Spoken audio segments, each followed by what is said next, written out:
Title: Yung pinagtakpan ka ng kapatid mo kahit alam niyang ikaw ang may sala. So, nangyari to mga 1 taon at kalahati na ang nakalipas sa family trip namin sa Boracay. Sobrang init at humid nung araw na, yun. Tapos syempre, nasa Pilipinas tayo. So normal lang na mag-inom simula pa lang ng umaga. Fast forward to gabi, lasing na ako. Oras na para matulog. Alam niyo na kung saan to papunta. Ayun na nga, nagkaroon ako ng sobrang vivid na panaginip. Nasa banyo raw ako ng resort, nag-zip ng pants, at handa ng umihi. Pero guess what? Bigla akong nagising. By this time, sobrang huli na. Nagising akong basang-basa mula bewang pababa sa sariling ihi. Tapos, sa tabi ko pa natutulog ang nakakabata kong kapatid.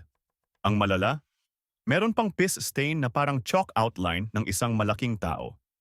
Literal na crime scene vibes. Ngayon, close kami ng kapatid ko. Lagi kaming naglolokohan at nang aasar ng todo sa isa't isa. Inexpect ko na bubugawin ko siya at tatawagin ang parents namin para ipahiya ako. Pero hindi bro. Ginising ko siya at alam niya agad ang nangyari. Tumulong siyang alisin lahat ng sapin sa kama, bedsheets, kumot, unan, at tinapon namin sa hallway para kunin ng housekeeping. Lahat to, 6:00 ng umaga. Walang reklamo. Mga 2 oras pagkatapos, nagising parents namin. Nagtatanong kung bakit walang sapin o kumot ang kama namin. Sabay pa naming sinabi ng kapatid ko na, sobrang init kasi kagabi, pawis na pawis kami kaya tinanggal namin. Hanggang ngayon, hindi pa rin namin ito pinag-uusapan.